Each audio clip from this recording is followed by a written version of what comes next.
കോഴിക്കോട് കൂടറഞ്ഞി പഞ്ചായത്തിലെ Poovaranthode government LP സ്കൂളിലും വൈദ്യുതി ലൈൻ അപകട സാധ്യതയില്ലെന്ന പരാതി.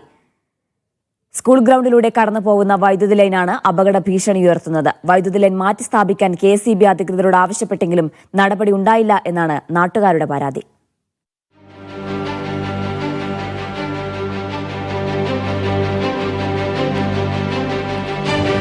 പൂവാറൻതോട് സ്കൂൾ ഗ്രൗണ്ടിലൂടെ കടന്നുപോകുന്ന വൈദ്യുതി ലൈനാണ് അപകട ഭീഷണി ഉയർത്തുന്നത്. വർഷങ്ങൾക്ക് മുമ്പ് സ്ഥാപിച്ച ഈ ലൈനിന്റെ അപകട സാധ്യത പലതവണ KSEB അധികൃതരെ അറിയിച്ചിട്ടും നടപടിയില്ലെന്നാണ് നാട്ടുകാരുടെ പരാതി. മുമ്പ് സ്കൂൾ വാർഷികത്തോടനുബന്ധിച്ച് പന്തലിടുമ്പോൾ ലൈനിൽ തട്ടിയുണ്ടായ അപകടത്തിൽ നിന്ന് യുവാവ് തലനാരിഴയ്ക്ക് രക്ഷപ്പെട്ട അനുഭവമുണ്ടെന്നും നാട്ടുകാർ പറയുന്നു. ലൈൻ മാറ്റി സ്ഥാപിക്കാൻ ഭീമമായ തുകയാണ് KSEB ആവശ്യപ്പെടുന്നതെന്ന് സ്കൂൾ PTA ഭാരവാഹികൾ പറഞ്ഞു.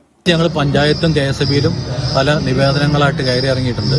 അവർ 33,000 രൂപ KSEBയിൽ അടച്ചു കഴിഞ്ഞാൽ കേബിളാക്കി മാറ്റിത്തരാമെന്നാണ് പറഞ്ഞത്. ഈ പൈസ എടുത്ത് അടയ്ക്കാൻ ഞങ്ങൾക്ക് ശേഷിയില്ലാത്തതുകൊണ്ട് ഇതിപ്പോഴും ഭീഷണിയായിട്ട് തുടർന്നു പോവുകയാണ്. സ്കൂളിന്റെ കെട്ടിടമടക്കം ശോചനീയാവസ്ഥ നേരിടുന്നത് പഞ്ചായത്ത് അധികൃതരെ അറിയിച്ചുവെങ്കിലും പഞ്ചായത്തിന്റെ ഇടപെടൽ ഉണ്ടാകുന്നില്ലെന്നും PTA ഭാരവാഹികൾ ആരോപിച്ചു. ബിൽഡിങ്ങിന് ഏകദേശം 30 കൊല്ലത്തെ പഴക്കമുണ്ട്.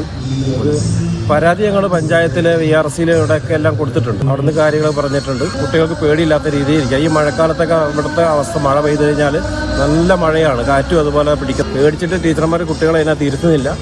അങ്ങനെ പുറത്തൊക്കെ നിർത്തിയാണ്. കാരണം ഇപ്പൊ കയറി നോക്കിയാലും കാരണം ഉള്ളിൽ വെള്ളം ചാടുന്നുണ്ട്. അപകടമുണ്ടാകാൻ കാത്തു നിൽക്കാതെ എത്രയും പെട്ടെന്ന് അപകട ഭീഷണിക്ക് പരിഹാരം കാണണമെന്നാണ് നാട്ടുകാരുടെയും സ്കൂൾ PTA യുടെയും ആവശ്യം. മീഡിയ 1 കോഴിക്കോട്.